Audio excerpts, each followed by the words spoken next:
சபரி மற்றும் விக்ரம். இந்த விளையாட்டை பொறுத்தவரையில் இவங்க 2 பேரையும் சத்தியமாக நான் மனுஷனாகவே பார்க்கல. ஒரு மிருகத்தின் செயலாக தான் பார்க்குறேன், ஆரம்பத்திலேருந்து இப்போது வரை.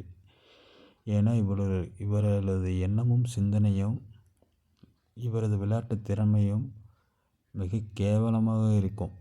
சபரியோட தான் சரி, விக்ரமோட தான் சரி, ரொம்ப கேவலத்தின் உச்சத்தில் தான் இந்த 2 பேருமே.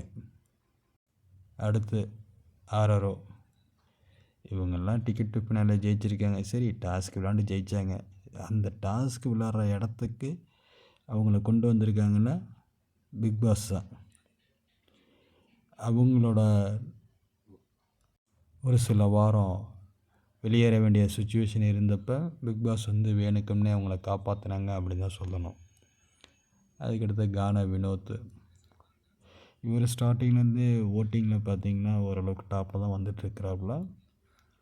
பட் இவரோட கேரக்டரும் ஓரளவுக்கு நார்மலாக தான் இருக்குது. ஒன்றும் பெருசாக தப்பாக சொல்கிற மாதிரி கானா வினோத்தை பற்றி எதுவும் குறை இல்லை. அநேகமாக இந்த சீசனில் கானா வினோத் டைட்டில் வின்னராக வந்தால் நல்லா இருக்கும். நான் வாழ்த்துகிறேன் அப்படி தான் சொல்ல வேண்டும்.